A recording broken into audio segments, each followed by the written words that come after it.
Three, two. Hello, everybody. Beautiful people. Welcome back to This is Temporary podcast. I am here today with Aaron Mirtes. He is a wonderful friend of mine, also an independent filmmaker, writer, director, and we've worked on several films together, and we have connected on so many levels. So I'm so grateful you're here, Aaron. I'm so happy to be here. I'm so happy to be here. It feels like it's been a long time coming. Yeah, I agree.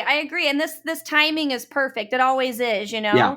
But I know why you're here, and I love you. And I want everyone else to know what brings you here to This is Temporary Mental Health Podcast. Well, obviously sharing my own story, you know. I was so inspired when you started this podcast, the idea of people sharing their stories and making people not feel alone is a really incredible thing, and it's a rare thing. And the fact that you get so many raw, unfiltered conversations with people really inspires me. And so I guess my story when it comes to mental health is I'm a little bit of a different case. I'm milder in some respects and yet really bad in others. It's strange. I've always been a nervous kid, right out of the gate, right out of the womb, nervous kid. And at like 3-4 years old, they're like, yeah, this kid needs to go on Prozac now. Like at 3 or 4 years old. Wow. Yeah. And naturally, my mom was like, I don't really know that we should be putting a 3 or 4 year old on like Prozac, And they're like, this kid is a nervous wreck. You'll be glad you did. And she didn't. She's like, he's fine, Right. I love your mom. Yeah.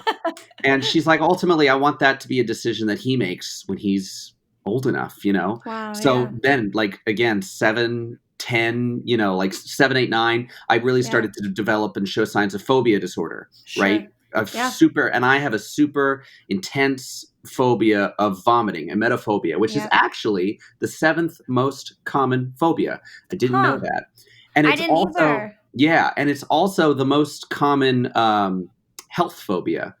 So like the other common phobias are like sharks, bugs, spiders, snakes, open spaces. Clowns. And that's the kind of thing too that doesn't necessarily dominate your life. And then there's like phobias that aren't like a phobia of cancer. A lot of people actually have an obsession with not getting cancer. But even then, that doesn't manifest itself in the same way as once you kind of get down on this list when it gets to different health phobias. So emetophobia is the most popular, or common rather, popular, as if everyone's like, I want it. Right. But it's something you and I bonded over. Yeah. I remember you opening up about that, and with the passing of time and the more our conversations have expanded on this topic, we've realized how similar of an experience we had. Yeah. And everyone's is different. But yeah, it does. I remember in the first film I did with you, there was a puking scene and at that point my phobia had subsided. I still don't enjoy throwing up by any means. No one does, yeah. But it was quite life crippling to me at a young age. Oh my God, and it was hilarious. Though when we were shooting, because we were shooting a movie together, it was the first movie we'd done together, but it was toward the end of the shoot. And you were going through a rough time already, so we had already had heart-to-hearts and like we were in it.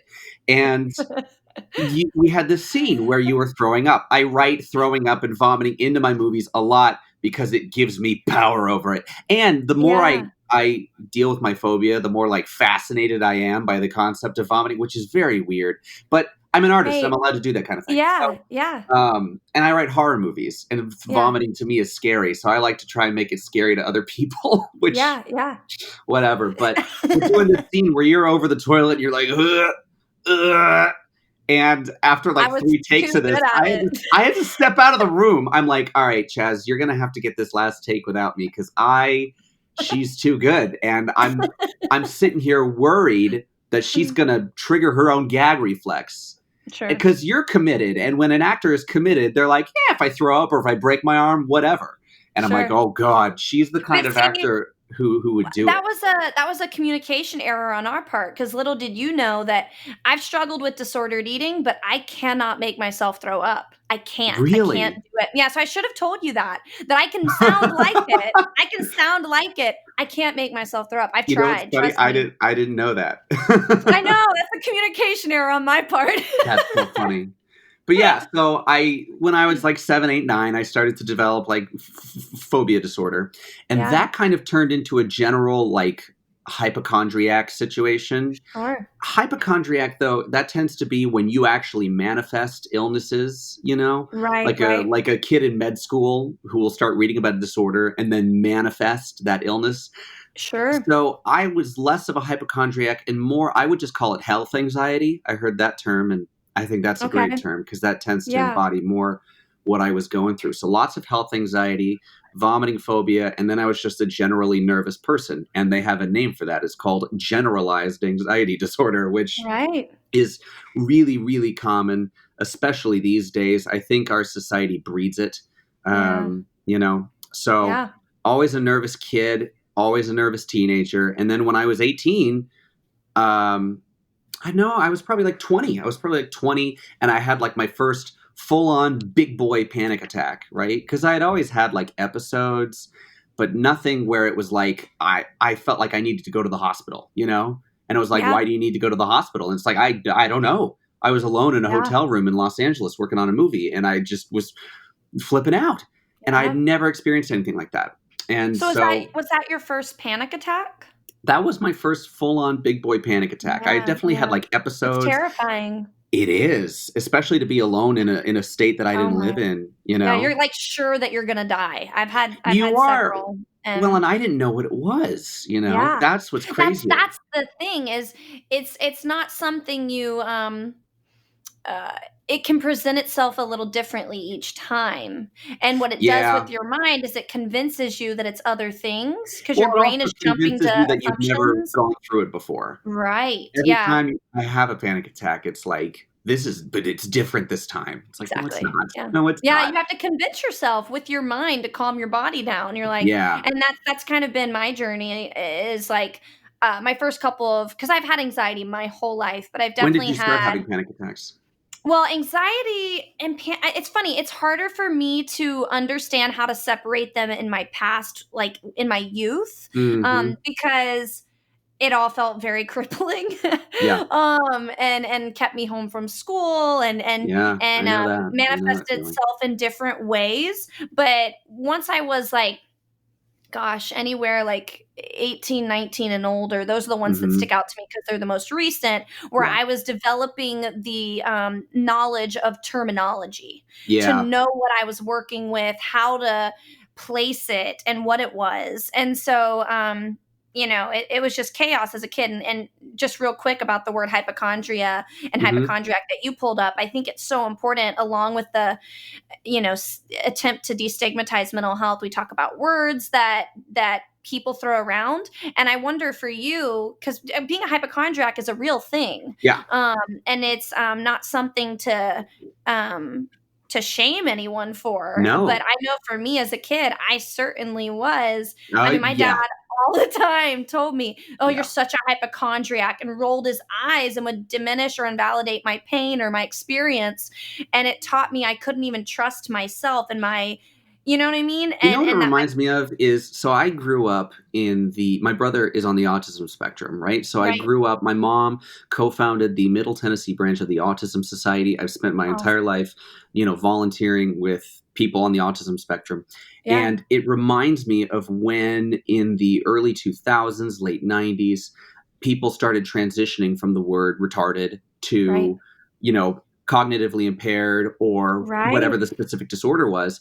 Yeah. Hypochondriac is like the same thing, where at one time that was the correct word, and now it just feels like an insult when you say Yeah. hypochondriac. It's Because like, of the way people yeah, throw it. It's the connotation people have had behind exactly. it. 'Cause Yeah. retarded was the word that you said for a long time, and I Mhm. remember when I was young, really young, that was still the word. We had a neighbor, Mhm. and she was, like, fully cognitively impaired, and so that Mhm. was the word you used. But Right. then over time, it was like, okay, we either say exactly what the disorder is, or we use Right. cognitively impaired because nobody's gonna latch onto that. But their hypochondriac has not had its day in the sun, so it can still be an No. insult, and it never will because it's a little bit of a different situation. But Right. You're right. But I think you're right. It's the attention hasn't been brought to it because I think there's a lack of awareness in general there of it being a real thing, because Yeah. people literally connotate it as the definition of someone who overreacts. And Yeah. to be honest, a lot of mental health diagnoses cause people to overreact, and it's Hmm. not an invalid overreaction because to them it's their reality. You know what I Yeah, mean? no, you're And absolutely so, right. It's a matter of perception, isn't it? It's only an yeah. Oh, overreaction to perception the is person who reality. isn't, because if you have a group of 4 people who have the same disorder, right, and something happened and they all react the same way and they're in a Right. vacuum, they're not overreacting, they're reacting appropriately. But the second Right. you bring in society says, actually, you're not supposed to react to that this way. You're Exactly. overreacting. Exactly, and therefore you're a And hypochondriac, and therefore you're therefore a hypochondriac, or we've you're this labeled or it that. negative, You're you know? wrong is the thing, Right. Well, you and it know? goes back to labeling, and I think I think terminology is a good thing to understand and to Sure. expand our knowledge of what we're working with and what we're Yeah. dealing with, that kind of thing, but the labeling is where it gets, tricky. It gets It is tricky, tricky because, I mean, because it's people you can can so feel. quickly move into unnecessary labeling. You can move Right. into even like labels that you don't necessarily need, labels that wouldn't help you. So like, for Sure. example, when I went in to get diagnosed, when I was 18, 19, they're like, we could probably give you an OCD diagnosis, but Yeah. Yeah. like not really. That wouldn't really help Yeah. you because that's not really what you're dealing with here. Right. In the same way that we But they could saw evidence of it. Yeah. I mean, depression, I had anxiety, this. hypochondria, Yeah, it's yeah. all like in the same, they're cousins, and it's a big Yes, things blob. are It's like very. how with the DSM-5 they changed it to autism spectrum disorder because Yeah, it's. exactly, but I love how we're evolving in our Mhm. understanding of everything, under the umbrella of mental health, Yeah. and I often get frustrated and confused, with my multiple diagnoses Yeah. because before I was diagnosed bipolar 2, it was, you have, obvious anxiety disorder and OCD attached and branched off of Is that that. what they called it? Obvious anxiety disorder? No, no, sorry, Oh, they sorry. meant That was obviously you had it. they told me I obviously had it. Okay. I'm like, I haven't heard of that one. That one No, sounds a my little bad. mean. Sorry. She's so obvious about it. It was so obvious. It was, ruling my life at many Mhm. times in my youth, and, that's funny. But they, took an OCD branch off of that, which was true. I was exhibiting, obsessive compulsive behaviors, but Mhm. I've always had more thoughts with my OCD than behavior on the Yeah, action side. which tends to, because like OCD tends to be people with like actual compulsions. Right, right, and I had my compulsions, and I definitely had more at a younger Yeah, age when I felt more out of control, likewise. in a tumultuous household, Mhm. but I definitely, now I'm like, "Well, do I," like, I mean, I still talk to my psychiatrist, and it's like, what we're treating is my bipolar, Yeah. we even whenever I had talked to her even a couple years ago about I was like, "But can you give me for something for my anxiety as well?" And it's interesting knowing the different ways now that I know I'm bipolar and that's my chemistry, that I can't necessarily take the same things that someone who's just dealing with anxiety would take, Yeah. because that could affect my brain chemistry for my mood. And so Yeah. it's just interesting sometimes for me even to know, and I used to get too, obsessed with this, and maybe that was the OCD, I'm not sure, but I wanted to control what was interacting and what was poking up.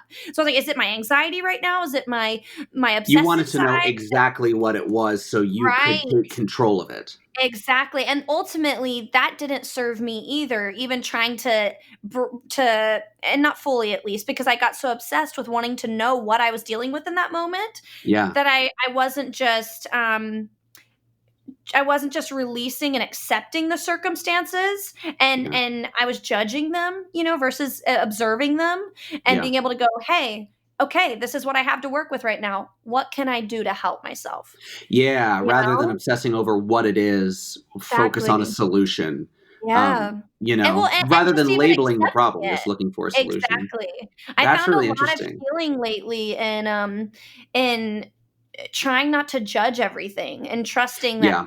I That's am a exactly as big I'm step. supposed to be. Yeah, it's like, and I always like that book that you and I were talking about on the phone the Yeah, other day. I was about to bring up the same Yeah, thing. it So was for saying, everybody watching, Lacey and I just talked on the phone like 3 days ago, just to yeah, catch up for like 2 hours, and we were talking about like the spirit versus the yeah, person versus this book right here. that book right there. It's Neil Donald Walsh's book, Conversations with God: An Uncommon Dialogue. It's a non-religious spiritual book about Yeah. philosophy. Well, we were just But talking about not, you are not your mental illness, and yeah, mental illness is kind of it would be like having a broken leg or a broken arm. sure. These are physical ailments in a way, physical But they ailments of the don't brain. have the negative connotation that They we give don't, them. they're And it's only like, as you let them be. You know what I exactly. mean? Yeah, well, and also, this has really been interesting me lately is the idea of relativity in this world, and in order to Yeah. know what I am, I have to know what I am not, and, Yeah.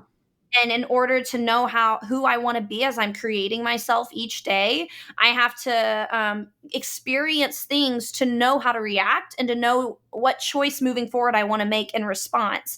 Like, I like talking about defining yourself by something. It's like, and I guess ultimately it brings you all to be grateful for Yeah. everything, because you realize that you're being refined by every moment, every hardship, everything, because Yeah. without it, you wouldn't have gone through the experience to know what you think about it and feel about You are your experiences in many it. ways. I mean, because Absolutely. if I was born in a different country Yeah. and I had a terrible upbringing and then I won the lottery, Yeah. and then became very famous, I would be a different person. I would Yeah. still There's still a core to a I person, agree. like Yeah. at the end of the day, I'm still me. I probably still would have been nervous. I probably still would have been giddy and happy like I tend to be. But But experience is a big part of it. what would be different would be your framework that you have to see the world through. Mm, That's yeah, what would be, that's a good way to put it. The you framework in know? which you see the world. Yeah. Yeah, that's what is shaped by your experience, and we can't fault people for that, you No, know? no. And or ourselves. And so it's helping me with a lot of healing and looking at who I am and what I've gone through, and it's like I'm grateful the different things I've been through. I've definitely had a lot of trouble, and I felt very tortured and like traumatized by my past, Yeah. and I do have a lot of very valid trauma. Yes. But I don't have to view it as like the thing that steals my soul. You know what I mean? The Yeah. thing that robs me of my joy. I participate in my response to it and in what I do with it. And Yeah. so I'm learning to try to, I don't know, in a weird way, try to relinquish my control. Maybe it's part of this Al-Anon I've been going to, and the whole like submit to your higher power, like. Yeah. But it has helped me to just like kind of relinquish control and to know like all of this is refining me, and I'm learning who I am and who I am not through all of this, and I'm grateful. So it's really And interesting because that's where you and I differ a lot in our stories, oh sure, and that is where it also becomes weird to talk about mental health with people for me and yeah, my family. So it runs in my family yeah, pretty, mine but too. not in a clear it very much originates from one person, right? So it's Mhm. kind of a new thing in our family, right? Okay. Somebody married somebody that Huh. is Okay. very troubled, not that's the wrong word. Unhealthy, maybe. Unhealthy, did not get the help that they needed, Okay. because it was so long ago, because she was young in the I 30s and can't 40s, imagine. you Even know. watching Girl Interrupted, which is based on Susanna Yeah. Kaysen from 1967, being in a mental institution for women, Yeah. and being diagnosed with borderline personality disorder, and being, in there with women with many other disorders that had or had not been diagnosed yet, or Yeah. even invented yet, realized. But I was thinking about how incredibly different my life would be if Yeah. I existed as I am then. So It's I just can't crazy imagine not being in the able to get the 30s help and you need, 40s. both in terms of therapy and in terms of medication. Wow, yeah, So that's what she went through, and so it's no yeah, surprise that things were rough for her. um, right, and so that was like a grandparent, and so it didn't yeah, really run in the family until then. Now all four of my brothers, or all four of us, there are mhm, four of us total, right, right, we're right, all on medication for yeah, something, right? I've got one brother on the autism spectrum who also suffers from like OCD. Yeah. and anxiety. I've got one that's got the same thing that you've got, bipolar class Mhm. 2. Right. And then, my other brother and I deal with similar things, Okay. and it's just like people always assume every time you go to a therapist, they want to know what happened to you. Sure. And they dig and they dig and they dig because most of the time that's kind of what happens, Yeah. is experience might exacerbate an issue Sure. you might already have. But I had a great childhood. Yeah. There And was that can be the obviously some case. trauma for me because I dealt with bullying pretty Yeah. bad. I almost had to Yeah. move schools a couple of times. People Oh, beat the that's shit out of me, and traumatizing. yeah, that's traumatizing, and it affected me for a long time, but I did Yeah. get over it. But I didn't I wasn't any different for moving past it because that experience was not my main issue. My main issue Sure. were these genetic mental health issues, Mm. And so Yeah. then I would have thought habits, compulsions, Mhm. phobias even, because with Yeah. phobias, those almost always come from a trauma early on, Right. right? Right. And your brain misinterpreted it, and now your brain kicks into flight mode anytime you encounter that thing. But Yeah. with health anxieties, it's often pretty common that there isn't a trauma and that it is genetic, which we Yeah. then discovered that my other great grandmother was a hypochondriac with a phobia of vomiting. Wow. Yeah. And so, because like forever they're looking for trauma. They're like, what happened to you? Why are you scared of vomiting? I'm like, I've been scared of vomiting for as long as I've been able to talk. Yeah. I don't Yeah. know why. I would say me as well. I mean, Yeah. stems from when I was young, Well, and very think about it. young. It's such a bodily thing, Mhm. like what kind of trauma would make somebody scared of throwing up? Like you get sick, maybe, Yeah. but I mean, maybe I actually do have some things but I never remember not being scared of it. So Mhm. I remember like eating clam chowder when I was really young when my grandmother was babysitting us and I threw Mm, up all over the walls. And yeah. I remember feeling like that visual, that experience of getting everything out of my tiny body and like projecting it onto the walls was like not okay. And Yeah. I remember seeing The Sixth Sense and the scene where the ghost is vomiting in the closet. Yeah. Oh Um, my gosh. but maybe those just fueled my fire. Who You know knows? I mean, it's what always I mean? hard to tell because it's like But maybe it did traumatize yeah, you and you didn't know it, but how are you gonna work through that, you know? exactly. Like, I was gonna And be it like, took "It's me just an illness," and it's like, "Well, I don't wanna work through that." right. Well, and to be honest, a couple things in my life that I had developed, either phobias or even on a mild level, call it a fear Mhm. of.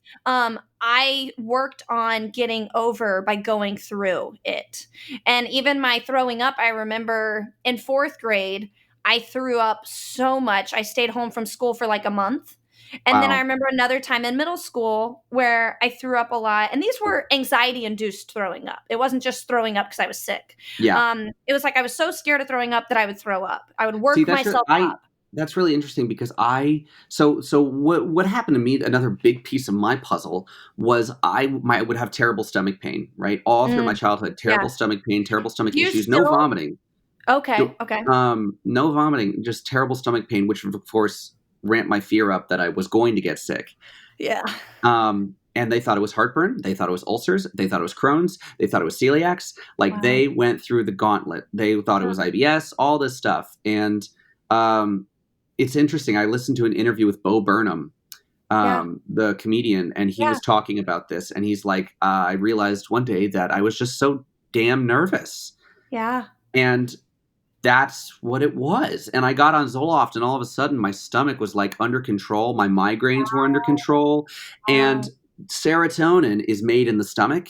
And Mhm. so, and then it goes to the brain. So, if that Mhm. system isn't working properly, migraines and stomach issues are not Yeah. uncommon. And so, that's what's Well, so there's weird. yeah. It's like none of it's based out of trauma for me. It was like I got on Zoloft, and then all of a Yeah. sudden, a big function in my body was fixed. Wow. And I didn't I have to love work through chemistry. anything. Yeah. Organic chemistry is amazing. And the again, why I'm so grateful that we live in a time where we're able to see that simply that you had a genetic predisposition that caused your body's chemistry to be a little off Yeah. from what would help you to feel like your best self, and they Yeah. were able to fix it with the They were right able to fix drug, it, you know? That's and and I love what you said about them being linked with the serotonin, because you're so yeah, right with the body. I obviously, being bipolar, I have my struggles and serotonin struggles. yeah. And I get migraines and have digestive issues all the time. Yeah. I mean, those are always recurring for me, The and I brain know and the that they gut are are all linked. so linked. They're Oh, so yeah. linked, and Oh, it's yeah. linked more than I think a lot of people know, you know? I can, and now I'm the type of person, I've grown up on a lot of sugar, so I can get Mhm. away and I crave sugar. That's one of my, Me um too. yeah. Yeah. But the thing is, if I overdo it, and I know when I overdo it, my mood is directly affected. I crash. See, And that's really interesting because it's not I a hear tired that. crash. Yeah, it's a depressed. No, it's like a depressive crest. I've heard of people experiencing that. I have never experienced a link between food and mental health, but I know Really? so many people that do. They're like, "Yeah, man, chocolate will mess with me." I'm like, "Really? Huh. That's Mine's wild," you only know? excessive. I have to be Mhm. excessively going in one direction, you know? If I balance everything kind of in the middle, I stay safe and I have some room for leniency. But if I go crazy and anything excessive, I See, my body that immediately was more the reacts. case for me before I was on medication. Oh, okay. Um, you know, So now you feel more probably. leveled. I mean, that's nice. So Yeah. that's No, my awesome. in terms of my body, I'm level, but I'm Yeah. still me and I'm still nervous. Medication is not going to be a cure-all, and I think the most interesting thing for me about medication is that it has made certain things appear and other things go away, right? Mhm. Things will appear in the place of my anxiety. So I'm still a nervous person. I still deal with things. I still deal with my phobia. Mhm. Um, but a lot of my anxiety, people have energy, right? You have so much Right. personal mental energy you can Right. use in a day, right? Yeah. I have a lot. I'm extroverted, I'm loud, I'm giddy, Yeah. whatever. It's why we get along, Well, it's why because we're both. before this, we were both I was skating for an hour and you were riding your bike I and was riding my exercising. bike, yeah, because we've just got this energy and we got to get it Gotta get out. it out. Mhm. And this mental energy that Yeah. you have can be channeled in different ways, right? Yes. And so Yeah. when you're nervous, you're spending all your mental energy on being nervous, right? So if somebody Yeah. pissed me off, that would probably manifest somehow into me being nervous. If Right. somebody bummed me out, this is another big thing that I think kind of separates my situation from when I talk to people.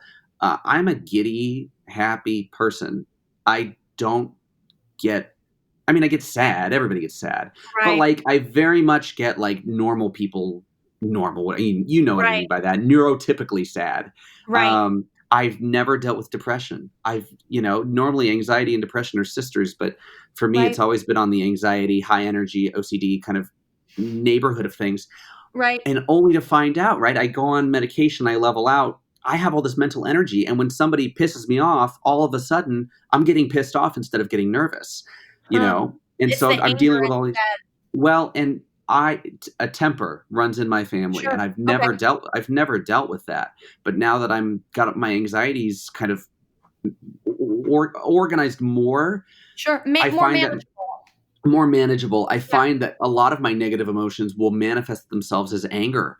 And I've had to kind of watch myself. Like, I've never been a person, and I'm not the kind of person that blows up at people, Right. but I'll blow up to people about other things or other people, Right.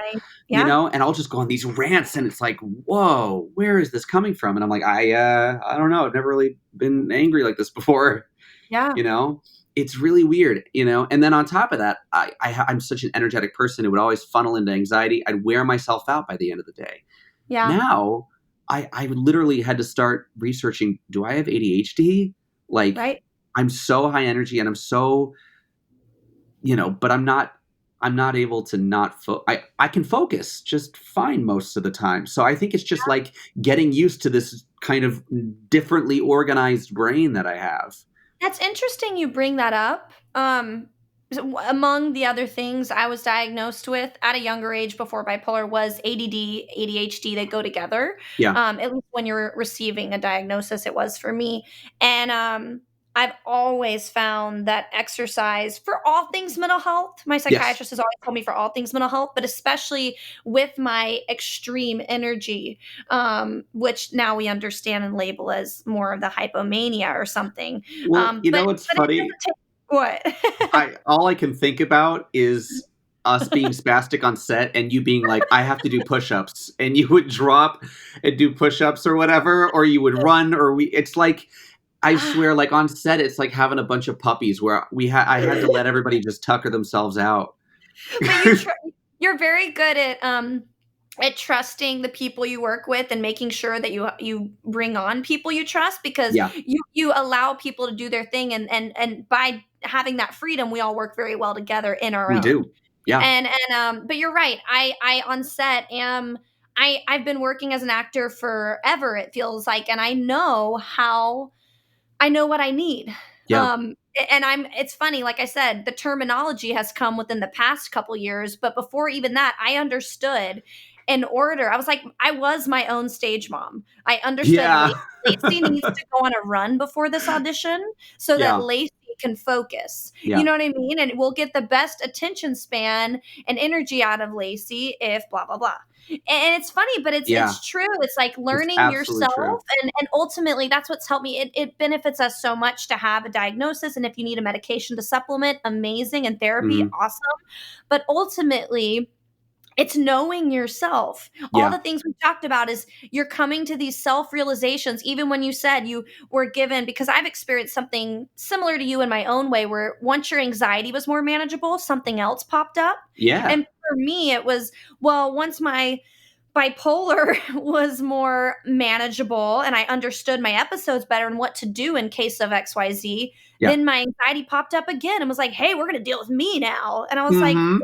oh, and it's like, or the anger will pop up and you're like, what Yeah, did I it ever feels rest? like one of those mythological creatures. You cut off its head, and another one just like pops in somewhere else. You know what I mean? It's like, Hercules. yeah, that's what it is. Three more pop out of the head that you just chopped. Exactly. Now us. And I'm like, how am I supposed to deal with this? But the thing is, I truly think, like, I keep hearing that refined word of like we're being refined by all these experiences, and Yeah, ultimately it's like I don't think it's like life's going to get easier the older we get. Rather, it's we're becoming more equipped to emotionally handle the new phases that are we're going yeah. through. Well, It's and, like and I ultimately think we're about going it as to that. practice, you know, Yeah, like for example, with making movies, you have to practice, right? And the more yeah. you make movies, the more second nature a lot of it becomes. One, So when I first started blocking a scene, blocking the camera, that was also difficult. I like that. Now it's second nature, right? And so now when I get nervous or I'm dealing with something, I'm like, oh, I have the tools to deal with this. I know what's going on, and it stops even being, because what used to throw me into a deep spiral Right. is now something that I can manage and have control over, you know? I love that. It's so true that practice and experience. I think you could trade out those words, practice and Yeah, experience, absolutely, because absolutely. they both develop confidence and trust for you. Yeah, Whether it's yeah, in your career, like you were saying with filmmaking, or whether it's with yourself in your own mental health experience. Like you asked me earlier about my panic attacks, and I've hmm, definitely had a good number of them throughout, especially the past, oh yeah, yeah, past 6 or 7 years. yeah, Um, but now I'm better equipped with the confidence and trust in myself that I'll make it through it, yeah, because I did already. That experience yeah, taught me to remember I'm okay, yeah. you know, No, it's and then absolutely I'll get true. it. It's Huh? absolutely true. It really is. What's interesting too? This is something that I actually kind of was thinking about when I logged on to do the podcast. I'm like, if there's any piece of advice that I could share, Oh right? yeah, What would it be, like, in yeah. terms of mental health and mental I wellness always and ask sort of, this at the end. ah, So, I'm beating you to yeah, the go ahead punch. and go for it. Um, there's so much, but really the thing is, I would say, don't, if something works and it makes you feel better and it's not, you know, damaging you, then Right? do it, you Yeah, know? And it may not make sense. Like so for example, yeah, I when I would go into, and it's still this way, when I go into when I start spiraling emotionally, whatever, what do? Right? I get in the car, I distract myself at any and all costs, right? right, I distract myself. Some people don't like that. Some people need to deal with it. But for right. me, I'm like, if I I'm like a dog, if I can convince myself that it's not happening, I throw the ball, but don't actually throw the ball. I'm the dog that goes looking for it, you know? I can trick myself like that. Yeah. So I get in the car, I'm driving, I'm focused, right? Yeah. That sense is being occupied, and I sing. Why I singing? love that. Why? And it's like, why singing, right? And it took me years to realize it's because I'm breathing deeply. Oh, okay. But sitting there and like, breathe in, breathe out. I'm like, I'm alone with my thoughts right now, but I'm a huge music fan and I love to cruise around. So I Yeah. cruise around, my window's down. I live in, lots of back roads around here, country Yeah. roads. So you just go down a country road, no one's on, you roll down your windows late at I love night, the road's to yourself, and you just that. Yeah. sing. So you sing and you're driving. So you're driving, which distracts you. You're singing, which makes you breathe deeply. It's a good song, which makes you feel better. I love So that. all of a sudden, you know, that that helps. But then where am I Yeah. going? I always go to any sort of 24-hour place and just get some snack that I like. Yeah. And it's Yeah. like, you know, as long as you're not abusing that, that can help. It can be It like a does. dopamine rush. It is. It's And like a it, candy bar, whatever. Like, and it seems so benign. It's like, really? You're having a big boy panic attack and you're going to go get ice cream or candy bar? Yeah. yeah. Yes, I Yeah. am. Because it's something. And Yeah. it's something. And it reminds me, it's like a big behemoth and you're just rapid firing bullets at it, right? One bullet isn't going to do it, but if you just keep doing anything that works, it'll stack up and eventually you'll either have calmed down faster. It's just so much better than sitting at home and Well, freaking out. But if you're singing and eating ice cream and your windows are down, I mean, how sad could you possibly see, be? that's your thing is you have created for yourself a list, whether you've made the list or it's in your head or not, of things you can physically do Yeah, uh, to fight. You know what I mean? To distract, to escape, to cope. I think cope is the word really that's most yeah, appropriate here. Is you have found your coping mechanism, and no one needs to understand them but you. And you might have exactly. where those serve you, and you might have other times where you have to explore new Do ones. something else, yeah. You know? And I have a whole toolbox, Yeah, whether if it's finding something exactly. funny to watch or if it's, Yes. calling somebody, distracting Yeah. myself that I have way. a whole list right here of things. It literally says good things to do. Yeah, And I remind myself, and I try to do a bunch of them every day, but when I am in, even I had a moment where my brain I started well today. I did yoga. I read a book. And then I started to spiral either before or during lunch time. And I was like, no, no, no, no. And I started skating. And that's when I was like, you called me and I was like, I'm skating. And I was like, that but is what true. I did it do? did. It turned my whole entire perspective because I was able to get out of where my brain was trying to spiral. Yeah, And I want to get to a place where I'm not judging it. I love what my brain does for me. But the thing is, we're more than our brains. We're a mind, a body, and a spirit. And we yeah. have to find balance within the And three we of were those. talking about that, Yeah. and Yeah. we were talking about how important it is to make that distinguishment, like what is truly me and what is my Right. brain pushing me around. And it's interesting because you and I deal with it very differently. And this Yeah. is another thing that I do that wouldn't necessarily work for anybody else. Which is why I would say whatever works, do it. Don't Yeah. judge whatever works. Don't feel Right. like you should or shouldn't be doing something, Like I Right. always hear like, well, I heard that clean eating helps, so now I'm only going to eat clean forever because I Right. should. I'm like, that might not help you, and that's Right. okay, and it's okay if it Yeah. does. But where was I going? Where was I going with this train of You're thought? saying Derailed. we handle the mind, body, spirit balance differently. Yeah, mind, body, spirit. And I was talking about here's something that okay, got it. Um, I, as a happy person, for some reason, I respond to tough love really well. Okay. Um, and I really respond well to beating myself up. And I know Hmm. that sounds weird, Sure. but if I tend to get into a poor me kind of state, Yeah. and like I thrive on pity and I thrive on people trying to make me feel better, and that can make things worse for me sometimes. Yeah. So I kind of like to kick myself into high gear, like, hey, listen here, stupid, this is what you're gonna do. You need to get up, you need to do this, you know what helps, what to, like, I respond really well to tough love. And so I give myself that tough love frequently. And so sometimes I will judge myself, but it's such a controlled thing. Not judging myself is the wrong word, but I might be like, Aaron, enough sulking or enough. Don't let yourself spiral. You're smarter than this, you know? And But see, it's, that sounds healthy to me, you know? well, I not the words I use in my brain. I was about to say, it sounds like it has humor in it, so it's No, it's really really no. mean.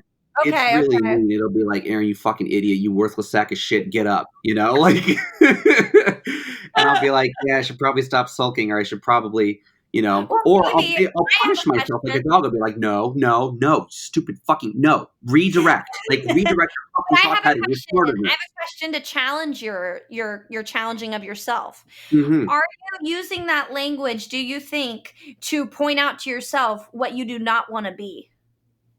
Am I pointing out to myself Because if what I you're do? acknowledging your self-pitying, which we all do, and Yeah, we all have our own language for ourselves, and our language sure. has power, but are you pointing those words to make a point to yourself, "Those aren't me. I don't wanna be those things. Yeah, Therefore, I I'm gonna think I call am. myself out to snap myself out of it." Well, because that isn't You me. I know? think I think my spirit is telling, like, hey, don't be a victim of your brain. Don't be a Exactly, victim of your body. exactly. So You see how know? that I don't think that's bad. Yeah. I mean, I I mean, know bad and is this is, relative. That's a yeah, subjective term exactly. that But label, but it's not unhealthy for me. yeah, it's It really ultimately helps me. you get the result that you want, Yeah. you Yeah. know, which is to It's motivate yourself. it's strange, and the people around me that really love me have learned that Mhm. I need that tough love. So Sure. I'll be like, "Oh, I'm really worried about I can't decide between my career. What if I do this or this?" And they're like, "Just do it. Like, you're making Yeah, this really hard, you're and gonna be fine honestly, I don't know why you're doing it." I'm like, "Oh, well, uh" because it and normally challenges you you, would never say that to somebody, but the people right? around me know. I Yeah, need a jolt. I need a punch, you know? yeah, I have to bully myself out of my anxiety sometimes, you know? yeah. Well, but And hey, that's an interesting point too, because I think anxiety is extreme, and yeah. anxiety jumps to extreme thinking. And what my therapist has always told me with my anxiety is you need to throw an extreme back at your anxiety.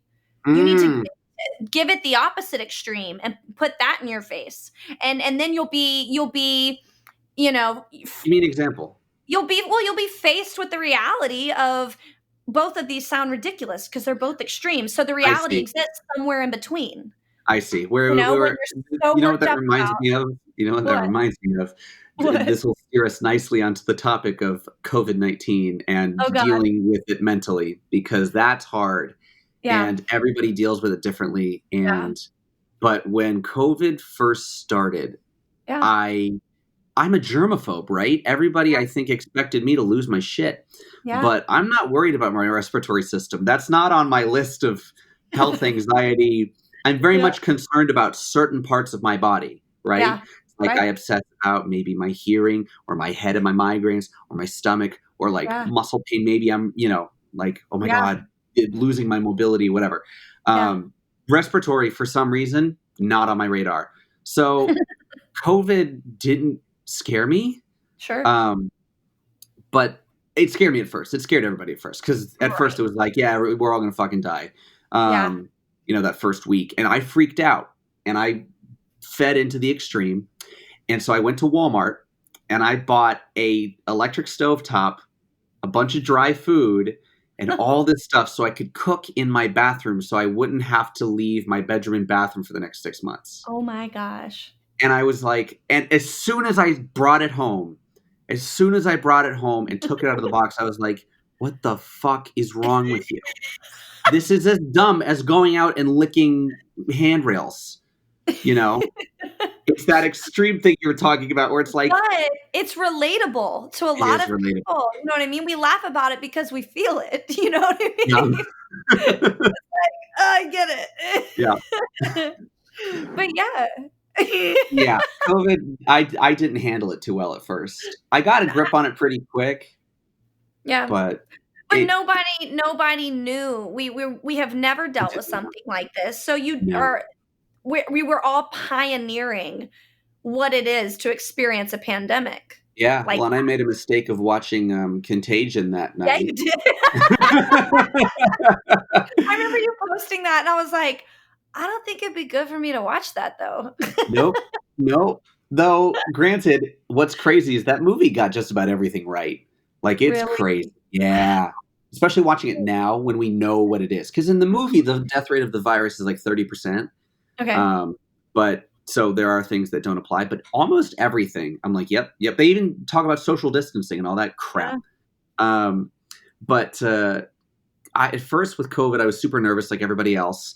But then I felt like I had a leg up as a germaphobe because sure. I have spent my entire life afraid of viruses, particularly Yeah. the stomach flu, right? Yeah. I know Yeah. how it works. I know how viruses die. I know how they live. I know how they Mhm. transmit, Yeah. you know? And so everybody's like, we need to lock ourselves down. I'm like, if I have learned one thing from being afraid of viruses, it's that you have to move on with your life.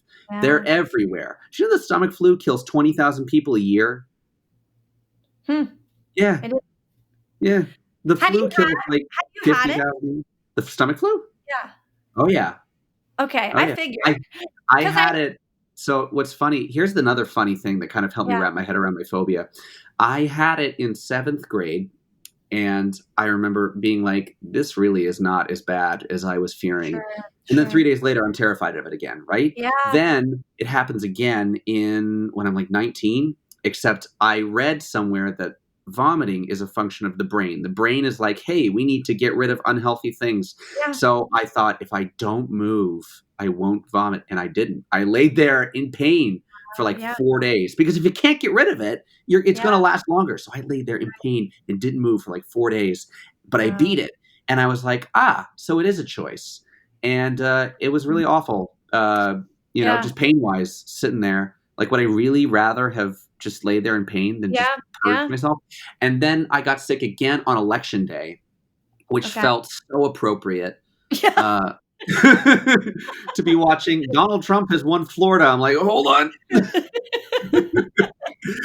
Um, so it felt appropriate, but yeah, that was the last time I got it. And again, it happened Yeah. again where I was like, that really wasn't that bad. But then 3 days later, I'm afraid of it. And I realized, okay, this really is a disorder, isn't it? Yeah. There's nothing rational about it. In my Mhm. head, I'm afraid that it happens, and then I'm not afraid of it. And then I become afraid again because it's a disorder, because there's something crossed up in my head. And so there are two things that have really, or there are three things that have really helped me. One is to be the boss of it. I put it in my movies. I make jokes about it. I openly mock it. Um, and it's like, Right. geez, this guy jokes about puking a lot. But I take control of it. That's Yeah. A. Two is that I'm really open about it. I'm really, really open about it. And I tell Right. people, I'm like, hey, I have a vomiting phobia. So if you're going to puke or you think you're going to puke, don't tell me.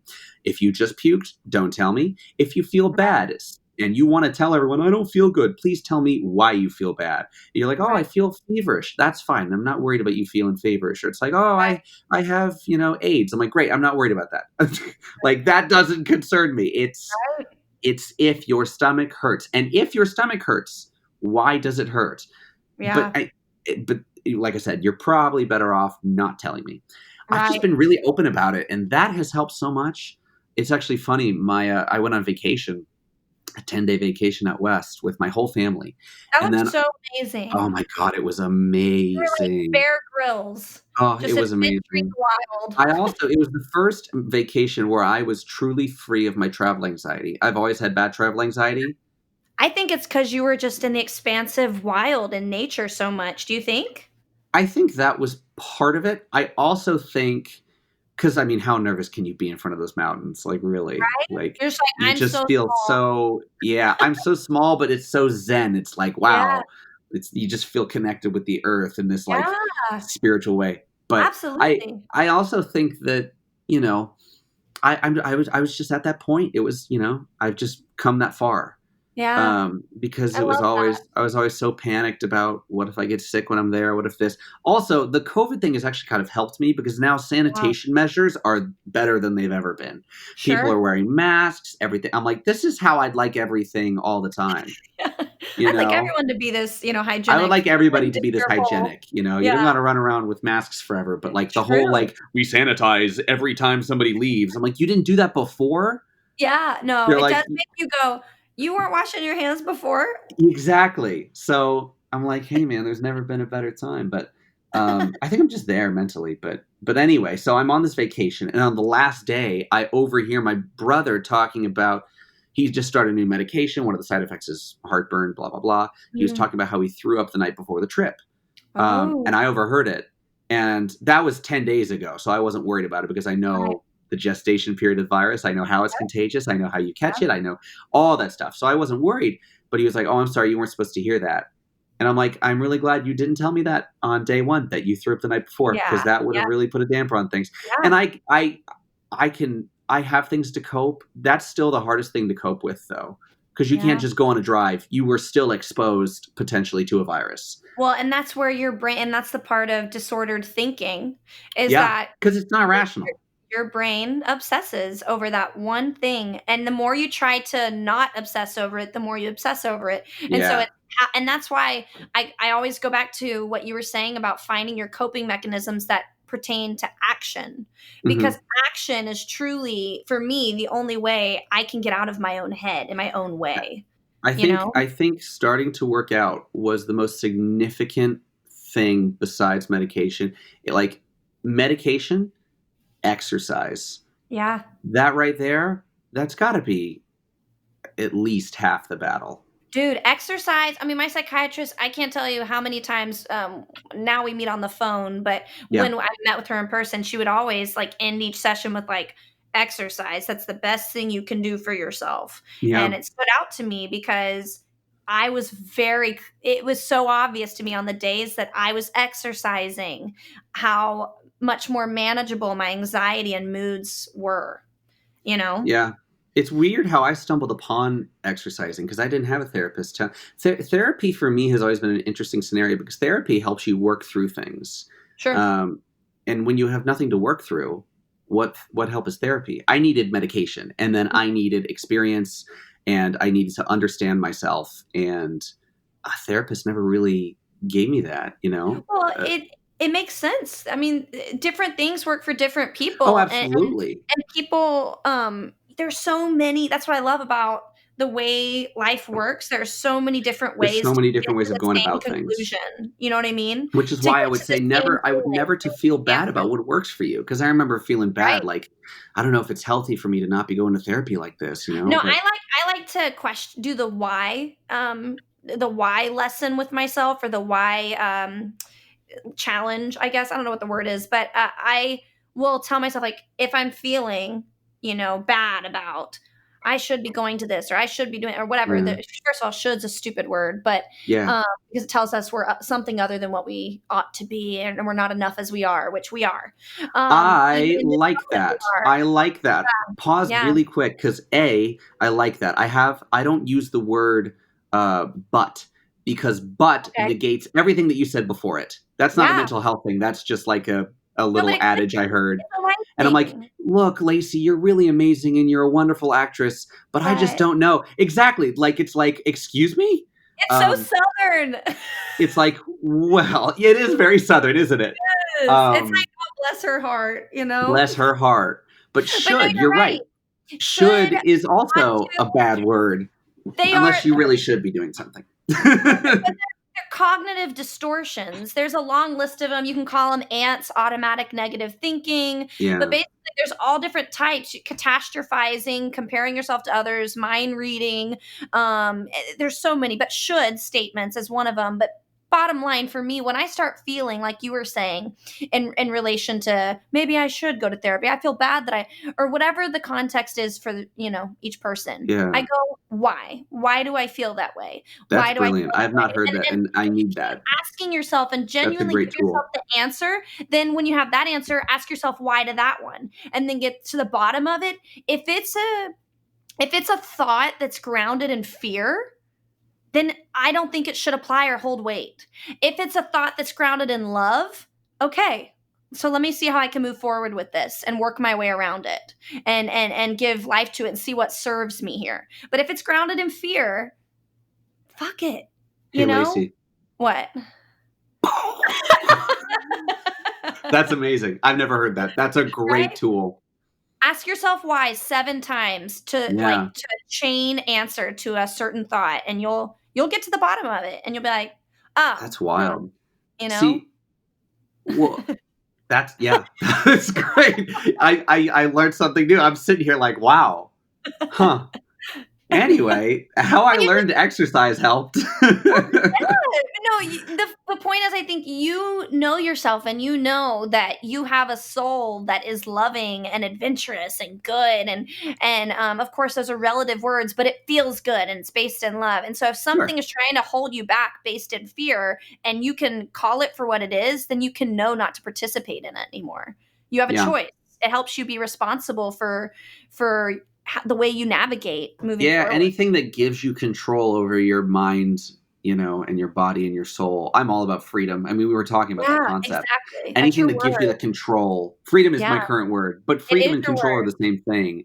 Control, though, can have a negative connotation, which is why you should chase freedom rather than control. Sure, but it shouldn't. You choose how you wanna connotate that word. I like I don't know. When I control. hear control, I think about like domination or like controlling other people. Right, but You can't have freedom over other people. Like that doesn't make right. sense. So But I tend to pursue freedom I rather know than what you mean control. though, because, when you have an awareness of, your the way you wanna define things, because the world can tell you how to define stuff, even yourself. Control feels reactive, freedom feels proactive.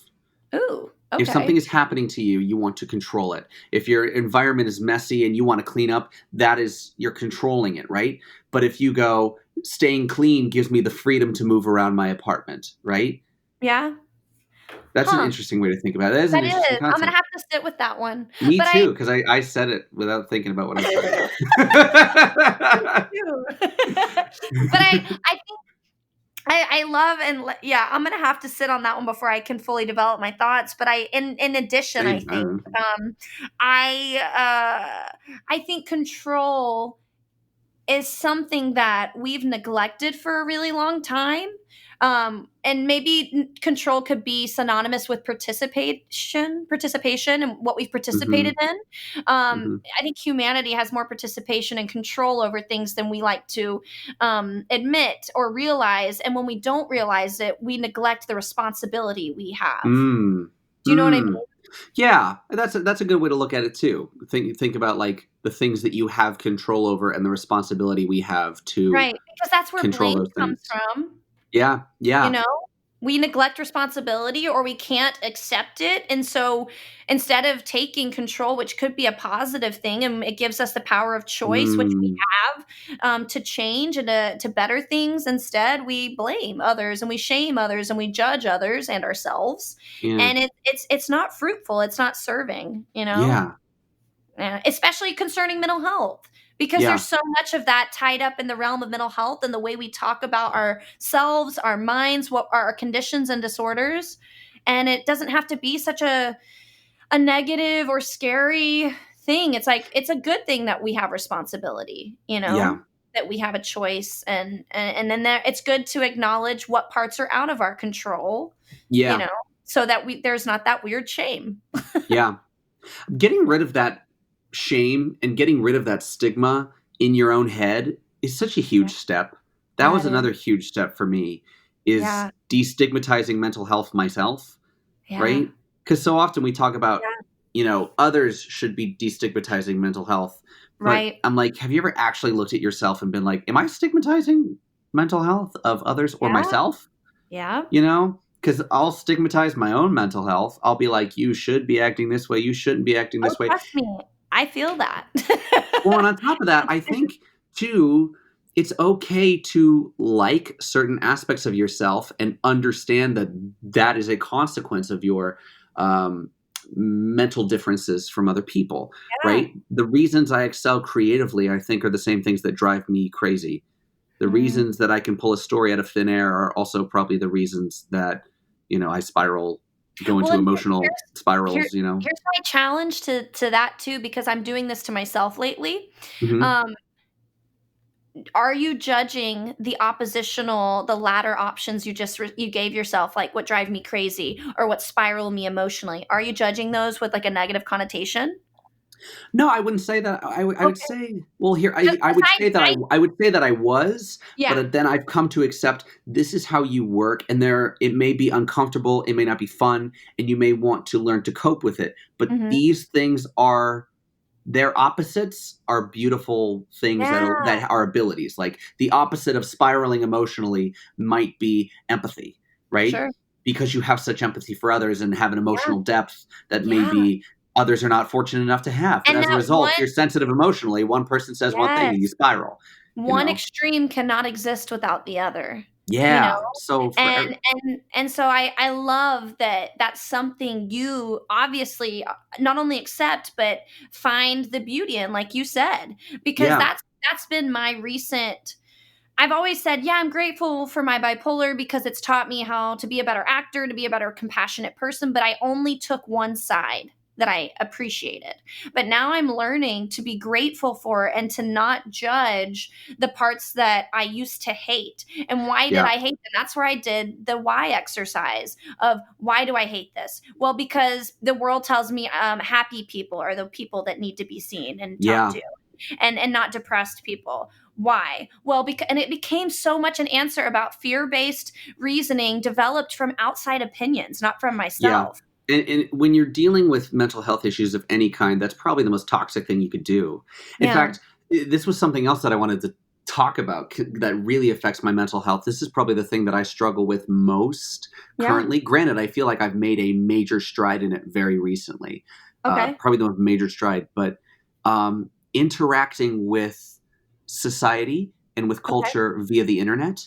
Yeah. Um, Yeah. I think that it breeds such mm, discontent Yeah. and unhappiness and negative feelings and emotions in people, And especially with yeah. what's going on right now.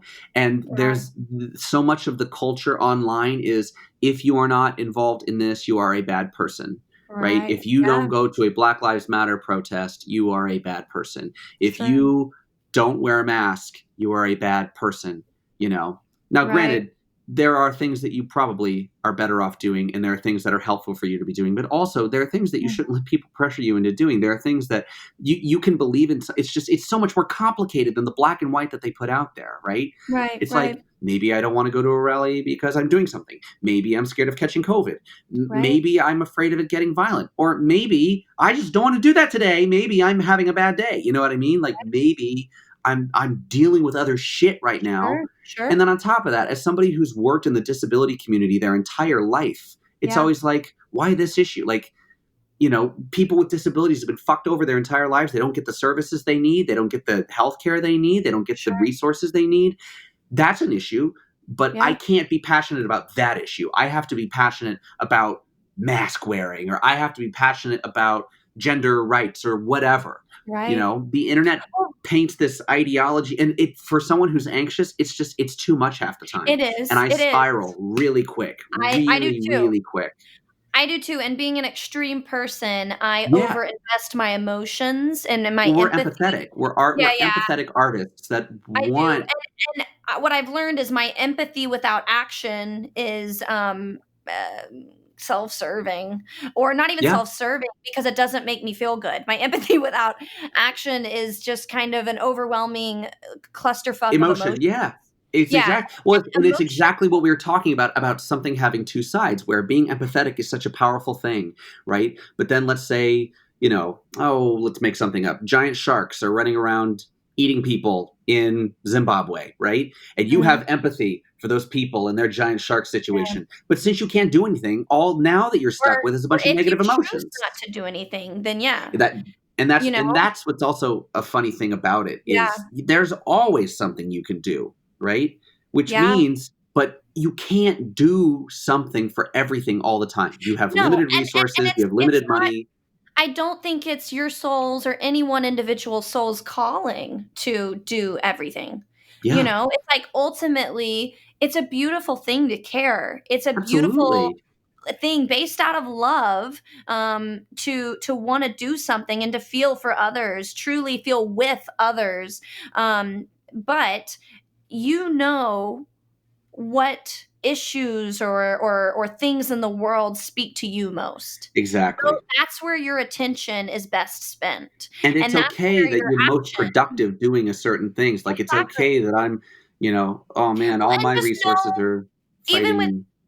yeah, even with people with good intentions, which I do trust most people have, there is a I lot of, really do think that, actually, which yeah, is also, I think that makes it all the harder.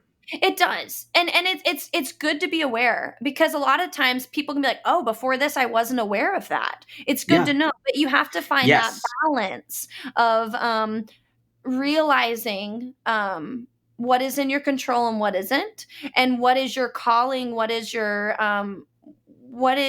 soul's purpose and what Well, and isn't. what you're You know what I able to mean? handle, you know? Yeah, Sometimes you yeah. just can't. Well, you cannot pour from an empty cup. And Yeah, that's if you're so overwhelmed with information that you are emotionally spent and drained, you're of no service to yourself or anyone. yeah. And you have to be of service to yourself first before you can be of service to the world, you Yeah. know?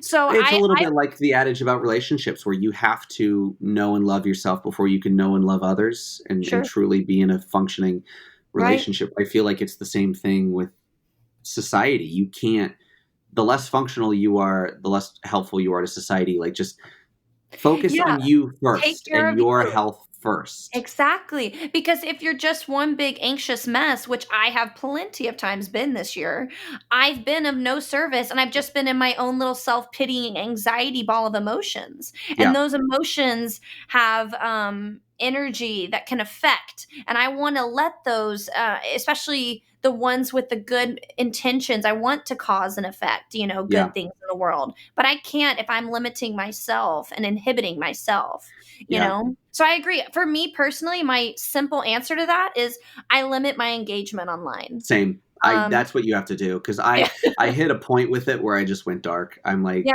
I and deleted everything just for a little bit. yeah, and educate Especially like yourself when you toxic platforms like Twitter, where yeah, I can never yeah. handle I it. I hardly can't. engage with Twitter, but especially because you and I do have some really great natural energy. Mhm. Once we, are figuring out our day-to-day routine and exhibiting our or exerting our energy in positive ways that serve us, it's nice to find those little pockets of time where you do have Yeah. interest and a newfound like hour to research a new topic that you didn't know about, and to know how now moving forward in the world, I don't know, should an opportunity come up, maybe that's something that I can be involved in. Maybe that's something I can, help educate others on. You know what I mean? Yeah. It's just the Everything's culture of connected shame that anyway. really gets me. I think Yeah, that's the thing that troubles me I the most, agree. is the culture of shaming, and the I culture agree. of shaming anybody who dare have any opinion outside of the wheelhouse. Even if it's obvious, like, even if it's something we can all agree on, I still, the shaming really gets to me, really bothers me. And Well, any time I feel like I don't line up necessarily 100% with something. Mainly, I'm thinking about COVID when I say that, right? Like, people say, sure. like, well, you shouldn't be leaving your house. Why are you leaving your house? And I get shamed for leaving my house. I'm like, I'm extroverted. I go insane if I don't leave my house. Like, when COVID was locked down the hardest, I was just constantly Googling places that were open, and going to Yeah, get takeout, and going to the 24-hour gas station to get anything. And yeah, it's like, you should be staying at home. I'm like, I'm really sorry. I'm being safe. I'm wearing a mask. I'm doing all these things, but I disagree. Like, I'm not being reckless. I'm not being irresponsible, but still, that shaming was there, and it was there from friends and family, which was so bizarre, because well, culture has a certain set of values, and if you don't do that, it yeah. really will mess with me It mentally. will. And I think too, like, to extreme extents, there are consequences for our actions regardless. That's the way the world is set up to function, and I'm glad it functions that way. But my thing is kind of like, I'm not living for other people. Yeah, So like, I know me as an adult human being, and I've learned me, and if there's something I need to do for me, I figure out how I'm gonna do that, and I know I'm not doing something to hurt someone else, you know what exactly. I There's a mean? difference between responsible living and being a Right, right. productive, helpful person. Exactly. And You and know, and and all kinds of, probably controversial conversations can stem from there, and that's I think ultimately those are based out of fear. People are afraid of us thinking differently. People are afraid of, and that's where the shame comes from yeah. online and everywhere else. It comes from judgment, and judgment comes from fear and insecurities, and uh it's my way or the highway type thinking, which I don't know, we're just such a beautiful, diverse world that I do hope we move towards the understanding of, hey, we're supposed to be different. We're supposed to think differently. We're supposed to believe differently, I you think we know? just need to get everybody to watch Zootopia. Isn't that the point of that movie? That movie says it really eloquently too. It's like, That's hey so man, there are rabbits and foxes and bulls and tigers and bears, and that's okay. and that's okay. I know, but well, it's funny you say that because on another level, aren't I think we could learn a lot from animals, you Yeah, know, and from the simplicity and I guess complexities in the animal kingdom, you know. it's actually funny that you say that. That kind of leads me to something else that's been on my mind today. I don't know why it's been on my mind today. You ever just, I don't know. You get it. Creative. We're thinkers. We think, and that's another beautiful thing. You're like, oh my god, I overthink. Well, the good side of that is you get to take all these mental journeys and think through Yeah, concepts. And so often people are like, well, I never thought of that. I'm like, oh well, you're both lucky and unlucky that you have not thought of that. I think people don't let themselves think of that. I don't Maybe, think I don't people know. can't. I think they don't let themselves. They've been trained that they can't, I you would I know, would and so I would they be inclined accept. to agree. I would be inclined to agree. I think going through struggle kind of allows you to open your mind and think through things and makes you a deeper person, and I think makes you more Yeah, thoughtful. yeah, But anyway, I was just thinking about my monkey I feel that brain side. today, my Yeah, animal brain, right? And how you have to accept and cope with many parts of your animal brain, and how it's similar to coping with mental health in that, for example, our monkey brain might say eat lots of sugar, it tastes good, and our monkey brain wants it. We're designed to want calories because calories used to be sparse a million years ago. Or our right. monkey brain might say you should go have sex with everybody right now, unprotected, go for it. And that may not work for you. And so you have learned which parts of your monkey brain to embrace and which Yeah, parts of your caveman brain to not embrace. And sure. it's like the same thing with your anxiety. Your anxiety might tell you certain things, it might create certain things. You just learn how to deal with it in the same way that you learn to deal with hunger, thirst, lust, flight, fight, all these kind of caveman brain things. Right. Does that make sense at It all? does, well, yeah, and instead of monkey brain, I think of id, ego, superego, and I think of, Mm. I Mm-hmm. think of those different sections That's the of smart our way to say it. yeah, of our nah, I mean, it's just because of this book I've been reading. I know, I'm just messing with you. But it's all encompassing, also synonymous for mind, body, spirit.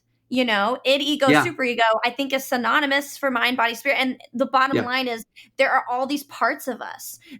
There's physical, there's non-physical, there's metaphysical. And it's Mm-hmm. like we have to find that balance of all three, and that defines who you are in Yeah. response to what part am I going to listen to and what, and I don't even think it needs to be judged so much, but like you said, you're creating and Yeah, you crafting just your you being. it's like you said, you define who you want to be. Like, because if you want Yeah, to run around and eat sugar all day and you want to die at 500 pounds, like you're just like, yes, this works for me. I more power to you, man. I mean, I'm dumb enough to run around spending my life making movies, like that. That's not exactly that could be painted as like that's not a very productive thing to do, but it's like sure. I have defined who I am. I've defined what I love. Like, Yeah. you know, Yeah. what am I saying? I don't know what I'm saying. Who knows? Well, no, I just think you can't go wrong, you know? And I Got think to that we follow your can't. heart. Yeah, it's funny. It's all these very lofty things that's kind of been consuming my mind lately, but I'm finding that your word, freedom, I'm finding freedom in it because I'm finally stepping back into my younger mindset of not judging myself so much or holding myself to the conditioning that I experienced and was taught growing up, and I'm Yeah. realizing to break from all of it, to give myself the ability to just be and to just Yeah. enjoy being myself and to know that hey, when I go, cuz I always say when I go through depressions and things like that, I go through really extreme places and I can get very suicidal. And Hmm. um, I'm trying not to even judge that anymore because there are revelations that I experience in those suicidal ideations that I'm Yeah. grateful for. I'm grateful for what I learned from them, and they're tough. But you know what? I've made them through every single one so far. So Yeah. yeah, I don't know. It's if we focus more on just like living for ourselves and in a positive light of just enjoying who we are and who we're creating ourselves to be, rather than for this society that Yeah. is so complicated. Archaic and Yeah. complicated and all And that it's like, stuff. I think A that's lot of kind this of reminds me of the what you're saying too, reminds me of the helpfulness of gratitude, yeah, yeah, you know? But exactly. I always challenge myself to find things that I'm grateful for that I may not necessarily think immediately. Like, Sure. I'm grateful for my creativity, or I'm grateful for my empathy, or I'm Mhm. grateful for these things that might have side effects, you know? Yeah, yeah. Like, my big thing, for example, this is, I don't know, I'm going to talk myself up for a second. One of my biggest skills, right? I feel like I have a pretty good set of social skills. I can Right. talk to anybody about anything. I'm empathetic. I feel like I really understand conversation and people, but I feel like the downside of that is you understand every little nod, or when people get uncomfortable, or you understand their body language, Look or into it all you and look into it all, personalize and then it. you're Yeah. overthinking, and then you start to, because you're really good at understanding people, you start to worry what they think about you or whatever. Or you can get reckless, and then you can say something stupid and hurt somebody's feelings, and Yeah, I get because, it. well, because once you get really comfortable with people and you start really loving yourself, and Right. really feeling comfortable in your skin, you're like, I don't give a fuck. I'm going to say Yeah, whatever I want. yeah, And then you yeah. say something stupid like, I don't know, the color black looks terrible on t-shirts. And then you look over and someone's wearing a black t-shirt and you're like, oh my God. Oh my God. Oh no. Yeah, yeah. And so just finding the positive side of your negative assets, the Sure. you know, there are some Yeah, things that are just negative, but everybody is complicated. Nobody is perfect. And every good thing has a exactly. bad thing. Looking at the bad things about yourself and looking at maybe the negative things going on in your head, looking at just taking something of your being, positive or negative, and flipping it, looking at the other side, and making sure that there are lines connecting everything. Yeah. Does that make sense? Yeah, it's funny because all these too. Like I'm so in this space of not uh of trying not to judge and put my typical conditioned label connotations on things. And so it's funny because like you're saying, we all have our things. We all have our Right. things that maybe aren't as socially acceptable or aren't as put together looking or aren't as whatever, but it's still all within the framework of what's socially, That's true. That's a very you know? binary way of looking at it. It's positive, negative, because it's like positive, negative by Yeah, whose standards? exactly. It's ultimately, I like the word quirks because I like quirks. I like quirky, and Yeah. I'm quirky, and you're quirky.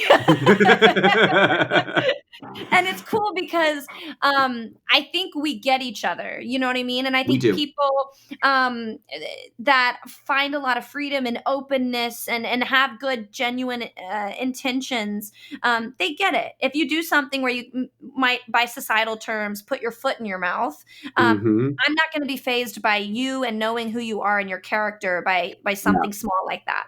But Sure. you could get stuck in your head, especially if it was in front of someone who you don't fully know or That's trust, a really good or point, because you're right. I could say, it's all I mean, you relative. get me, I get you, in the same way that, well, a good example would be, if you don't mind my telling the story of when I accidentally hit you in the face with a water bottle. Go for it. I Oh, actually keep going. I love it's just that. a good example of understanding a person and understanding when they need their space and not judging them for it, or Yeah. needing to understand why. So what Yeah. happened was, we were on set, we're in the middle of the woods, it's very hot, and Maddie, my producer, is at the water cooler, and And we were Lacey is doing over like here. yeah, we were emotionally exhausted already. We were burning And through the physically. script. Yeah. Yeah. Yeah. It had been a long day, not a bad day, just a I long got one. And physically sick. you did well. So I said, Maddie, toss me a bottle of water. She tosses me a bottle of water. I set it down. Then Lacey goes, oh, I'd like one. I said, great. Maddie, toss me a bottle of water. She tosses it to me, and I catch it funny, and it like lands in my hand, right? And it rolls off the tip of my finger and I fling it at you. Instead of catching it and tossing it, I instead slap the bottle, catapulting it right into your face. And it dong hits you on the forehead. And you just kind of turned around and walked away and you were like, I just need a few minutes. And no one really knew what was going on. They're like, what's going on? Why is she hurt? Is she going through something? And I'm like, you know what? It doesn't matter. She's going to be fine. She knows it was an accident. And I don't need to know what she's doing or why she's doing it. I mean, I could have a guess, but I love Lacey the way she is, and she needs a second. And it's nice because there was a mutual understanding and a mutual respect there because we knew each other. We trust each other. Exactly. I know you would never do anything. That's a good way to put it. There was a mutual understanding and mutual respect. And it's like, and basically you heard me say, I need a minute, and you respected that. You gave me a minute because I knew that's what I needed. I've learned, and this is a part of my bipolar and part of me being an overreactor. It's ironic to me the way I respond sometimes to physical pain because it's on two extremes. I either am the toughest person with physical pain or I am the biggest crybaby with physical pain. It could be the exact same pain, and given on a different day, at a different time, in different circumstances, I would react completely differently, and the pain could be the exact same. Whatever it was, man, you had it under control. You went dark for like 10 minutes, and you came back, and that was it. It's funny because it was like, I have so many emotions in me all the time. And it's, again, by default, my bipolar. I have so much built up all the time. And sometimes it exhibits itself in a way that by social standards is great and fun and happy. And other times is just like tragic. That is a really good point. Because sometimes something will make me nervous. And as a result, I'll crack a joke and be hilarious. And everyone's like, yay, Aaron. And I'm like, yeah, yay, Aaron. And then sometimes something will make me nervous and I'll get really angry or become an asshole or and you be feel like, bad about it. And it's feel like shame about that negative emotion. But I'm like, it's the same thing happening here. Like I just reacted in a way that socially wasn't necessarily appropriate. And all of my reactions are extreme. It's by nature who I am. I'm my emotions are always above a 7 and below a 4. Mine are just always above a 10. Okay, maybe I'm not 10, but I'm emotional. But I feel that I don't have a middle range, and that day I had emotions brimming that hadn't escaped my body yet, and in that's that what moment, it felt like. Yeah, when it was triggering something. I burst. It was a floodgate that just gave me permission physically to let it all out, and that's why I was weird, like, I need a minute. It was so much more than that physical water bottle, and I could see that, and it's why I don't know. It's just it explains the reason I tell the story is because it just demonstrates the importance of having friends and putting yourself around people who you can be yourself around and who understand you and who understand what's going on and won't judge you for it, because there was no judgment, there was no hard feelings, there was no nothing, in the same way that day. we did. That's what amazes me about Lacey Hartzell, ladies and gentlemen, is you watch that scene. And it was a goofy scene. It was a goofy scene. And she after 10 minutes of just taking a break, and everyone's like, is she okay? And I'm like, yeah, she's gonna be fine. She comes back and just plays the scene like it never happened. But it's funny because you were saying, I need to get in the character's head because I just need to get out of my own. That's where you and acting really connect. I remember on The Hunt, the day where Brad has you chained up and is trying to pull your teeth out and all that stuff. Yeah. It's an intense scene in a horror movie, right? Right. And you come on set, you're real, what's the word? Muted. Very muted, something's weighing on you. I was bottling, yeah. You were bottling. And you had this terrible migraine, and you were like, ugh. And I'm like, are you sure you can do this scene? I mean, you got to scream and cry and wail. And you're like, no, that actually sounds great.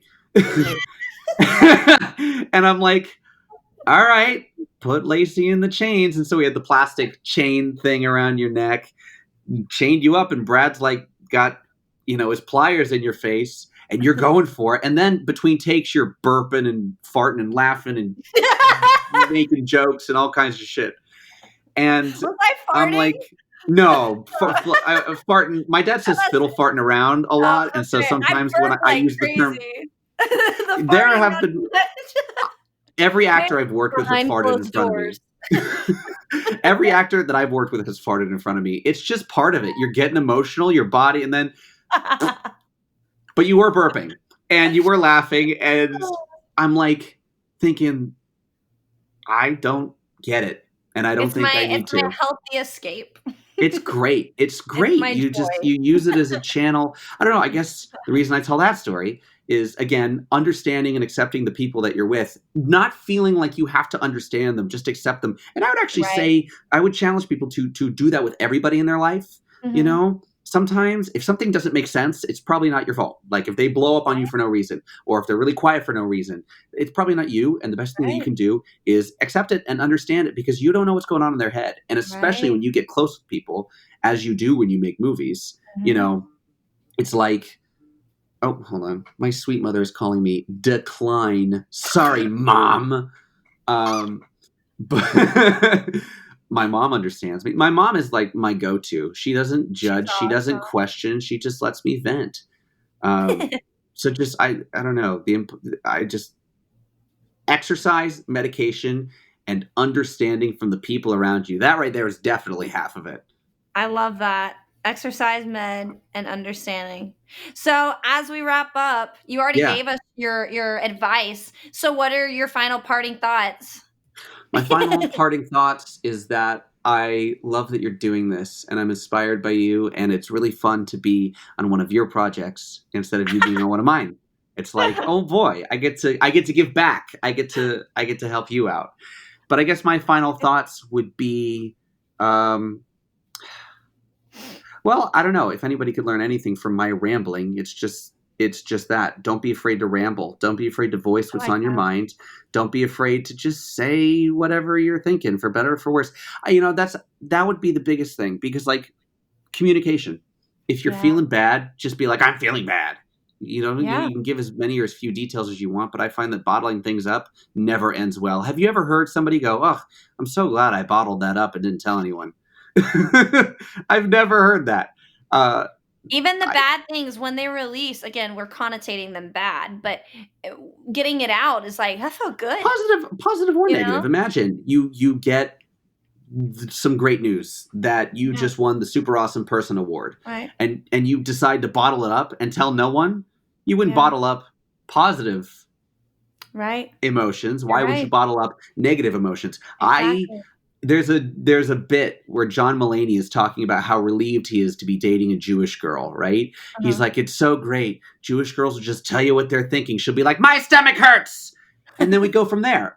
And I think about that a lot, because it's true. If you just tell everybody what's going on within a range that you're comfortable, which you'll get addicted to it and start telling Right. everybody everything. Yeah. Um, I do. but I do. And I think that's a beautiful thing. And I would just encourage everybody to voice something that, like, here's a great example. Yeah. A very close family member, uh, and we didn't always get along, right? It was a by marriage thing where they were a new member to the family. Sure. We're seeing each other all the time. And she didn't take too well to my, uh, personality. Okay. I'm big, I'm Yeah. loud, and I say whatever I want. And I say a lot of things I don't mean. And if everyone's like, well, if you don't mean something, why would you say it? I wouldn't, I'm not like saying something at somebody, but I might be like, you know, I might step on a bug and just be like, I love murder, Like, I don't Oh, mean that. sure. Sure. It's like a joke. Or like, I Your might just be like, poignant humor. yeah, humor, or even just, I might say something like, ugh, insects are disgusting and I wish they were dead. you Sure. know, and Yeah. that might be like, it's just, I would say things like that would rub them the wrong She way. might take it offensively or She would just something. take it offensively. Sure. She'd take me the wrong way. I say a lot of things I don't mean for the sake of a laugh or just because Okay. I want to say it. Just be like, death to all gym teachers. I don't mean that, but I just needed to voice that, like, fucking gym teachers, I'm trying to think of like just funny things that don't mean anything because I can't think of specific Gym examples. teachers are cursing you right now. Seriously though, death to gym teachers. See that right there. That right there is the kind of thing where I said it for a laugh. I got the laugh, but there might be a gym teacher at home that's like, this fucking guy. Or somebody that's like, my gym teacher saved my life. Right. I get what you're saying is like Anyway, it would rub her the wrong way a lot. A clash. There's a clash of personalities going on. Yeah. And she just bottled it up. And I just thought, man, she didn't take to me too well. And I don't know why. I don't know why I didn't decide to voice that. I should have voiced that. I guess maybe it would have been beneficial if I voiced that. And then it probably would have been beneficial for her to voice it. And then on this vacation I went on, she one day gets very drunk. And when you're very drunk, you're like, you know what? Fuck it. I'm going to voice it. Stuff comes out. And she starts voicing all this shit. And I'm like, oh my God. And then I start voicing stuff. And now we're best friends. And I love that. It's insane how our relationship, it's just crazy how all the things that she was perseverating on and all the miscommunications, this applies not only to relationships, it applies to mental health. If you're perseverating on like, oh my God, my stomach kind of hurts and I think I might throw up. So if you tell somebody, anybody, you know, at first you're going to start with people you trust, like call your mom or you talk to your boyfriend or girlfriend or whatever. But now I'll challenge myself and say it to like anybody. I'll be like to my roommate, I'll be like, hey, I don't feel very good. And then you can't finish your sentence because it's so obviously, you're like, maybe it was the whole box of Mike and Ike's I ate today. You ever think that? That's where tough love works for me. Because I'm like, hey, dipshit, you ate an entire box of Mike and Ike's. Have you ever considered that maybe that's why you're feeling sick? Maybe. You caught a flu. Come on. Stupid. Yeah. And so, sometimes you can't even finish your sentences and immediately you realize it's a dumb thing to worry about. Yeah. You're just voicing things, hearing them with your own bare ears. Yeah. It goes a long way. Well, expression in general, communication and expression. It's very important to be able to express yourself and to know that that matters. You know what I mean? Yeah. Well, to know that it's valid. You can feel however you want to feel. Right. I remember I came out of a hypnotism show one time when I was like 12, 13. I was very sensitive. I still am, but I was like really sensitive back then. And I have a big issue with authority. I have a big issue. I was bullied for so long. I have an issue with authority. I have an issue with people telling me what to do. I don't know why. I'm just that way. So this idea of this hypnotist, like hypnotizing people and getting them to make a fool of themselves on stage, like really bothered me for some reason. So I came out of this hypnosis show bawling my eyes out because he took my brother on stage and made him make a fool of himself in front of this crowd of like 20 people in this shit tourist trap. And it's like, why are you crying? And I'm like, that hypnosis man was evil. I didn't like what he was doing. And instead of, being like, that's fucking stupid, Aaron, come on. My mom was like really receptive and heard me out. Aww. And it helped me understand why I was feeling that way. Because it wasn't the hypnosis, man. It was the bullying, That's what bothered me, was seeing a bully force somebody to make a fool of themselves and having a crowd laugh at them. That's what was really going on. Right. But I didn't know that. I'm sitting there thinking, this hypnosis man is evil. Yeah. But once I voiced it, I realized what was really going on and I was able to work through it. Wow. I love that. But I mean, that is the way that our brains work.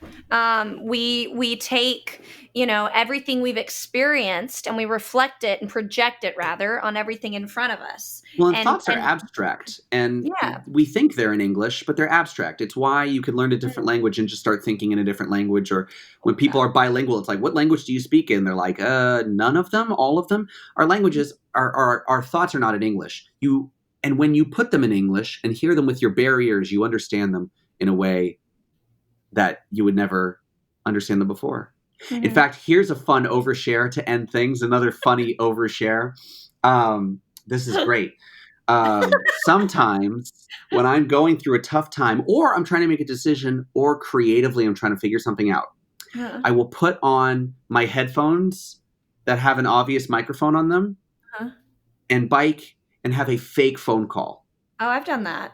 It's great. And I act like I'm on the phone and I just voice whatever I'm thinking of. And Oh, you that's great.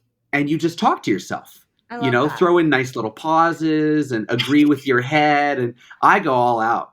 And I will do like hour-long phone calls with nobody Yeah. in public. There's a sense of like awesome hilarity And with it too, because you'll rebellion bite. too, you What? know?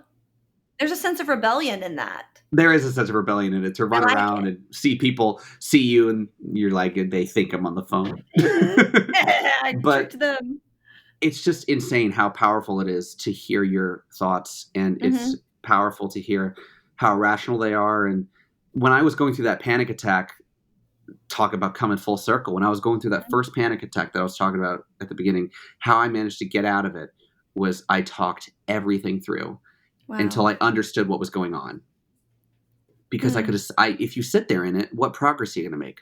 So I just sat on the phone and I rotated through people. It lasted for 8.5 hours. Yeah. It was insane. And Well, I was like, it was like, how do you feel? I feel like I'm going to die. Why do you feel like you're going to die? Da, da, da, da, da, da. you did the And wise. yeah, back to the whys. You realize you basically therapized yourself. I therapized myself. Is Is that that a a word? word? Therapized? I think it makes Yeah. sense. But it's true. It's like again, people find what works for them. And if you first of all, therapy costs money, and I'm always an advocate for Yes, it does. therapy. But if you It's have not safe always within reach. right, but if you have safe people in your life who you can safely talk to and they'll just listen, and or you can just do like you said, find this comfort in talking to yourself out loud, and Yeah. or journaling. Journaling is another form, but you can go, find a Journaling very is another form. therapeutic expression for yourself that helps you kind of reach the answers or the realizations you needed anyway. Have you ever read The Artist's Way by Julia I have Cameron? it. It's funny that keeps coming up in these episodes, and I love it. You I know, love it's that book. it's controversial opinion. It's a dumb book, but it's got some good shit in there, right? It's got some good shit in there. Yeah. In fact, that reminds me of, I read this book, Big Magic, and it talks a lot about the I read cosmic Big stuff. Magic. Liz Yeah, Gilbert. I loved it. man, I loved like 8% of it. But I loved that 8% so much. And I quote it regularly. And I'm like, you know what? I'm glad I read it, because that 8% is like, I think about that a That's all lot. you needed to And take that's all was you the need. So then it's yeah. like, did you like that book, Big Magic? It's like, I guess. I mean, I think about it a lot. So I You took had to, right? something positive away. Yeah. But like, I remember listening to the book and out loud being like, that's bullshit. Just like not being able to fathom what I'm hearing. But it just Yeah. goes to show you, you never know what's going to resonate with you. But Exactly. in Exactly. The Artist's Way, there's a really great bit about where she talks about, if you're not comfortable with talking to yourself as an exercise, Okay. she does these things called the artist pages. And it Yep. was meant Every morning. to, yeah, every morning. It's meant to conduct creativity, right? Mhm. You sit down and you write without filter what's going on in your head. And usually it's in the context of story, character, events that interest you, sites that interested you as an artist. Mhm. Um, but I started doing it in the context of like, what am I worried about? What's making me nervous today? Mhm. What am I perseverating on? Right. Why am I worried? And I would just sit there and type it out before I was comfortable enough to have fake phone calls in the park. I love that. No, So again, it goes all back to like find what works for you, yeah. and it's cool to see that you and I both at what stage of life we're in, we're finally. I mean, don't get me wrong, we're human. We're all going to have the what we might call up and down days, but Yeah. ultimately we're finding how to make things more manageable, how to cope better, Hmm. and how to feel more in control, more guided. You know what I mean? And it's just Yeah. like ultimately, I think at the end of all that is more of a sense of play, more of a freedom, A like your word freedom. is, There it is. the freedom to just be and to just do Yeah. because you can and because you want to. Yeah. So yeah, I love that. I love that. Aaron, thank you for being here. Lacey, thank you for having me. This was so much fun. It's so good to see your face. I haven't seen your face in a while. Oh, that's true. We had a call, but not a FaceTime. Not a FaceTime. Oh, heck. Well, So hey, tell us where to find your pretty face on social media. you can find my pretty face only on Instagram right now. That's the only thing I'm mentally well enough to have. It's at Aaron Mirtes, AARONMIRTES. There you can find all the updates on all my movies, and that's And we have a it. movie coming out, right? We do have It's a movie coming coming out out October? October 6th. Ouija Craft. We shot it last October September. 6th? Heck Yeah. yeah. I didn't Yeah. even know the date. Just in time for Halloween. I think it's either October 6th or 7th. I can't remember, but Oh, can't wait. That's a fun one. it's a very fun movie. It came together great, but I got that coming out. Just Google me. Google my movies. I've got 5 Yeah. movies, and 3 of them are with Lacey. That's crazy. I made a cameo. I made a cameo in Oh, that's right. No, you had a. Well, I wouldn't even call it a cameo. I would call it a bit part, because you were in town and we killed her in my sci-fi movie. That was fun. So you've been in 4 of my 5 movies. Hell yeah. Hell yeah. So yeah, Google me and the movies I've directed, and there's a 4 out of 5 chance you'll see Lacey. I wouldn't watch the first one because I'm scared of clowns, but I would advocate that everyone else watch it. I would actually advocate that you guys skip that one. I would say don't start with that one. I would say watch American Hunt. That is my favorite of my movies. Yeah. Until It's Ouija gotten Craft good comes out. feedback too. Yeah. You know? I'm excited to see what people think about Ouija Craft, because that movie is badass. Y'all stay tuned. Oh my gosh. Stay tuned. Okay. All the things. I love you, Aaron. Love you. Thanks for having me.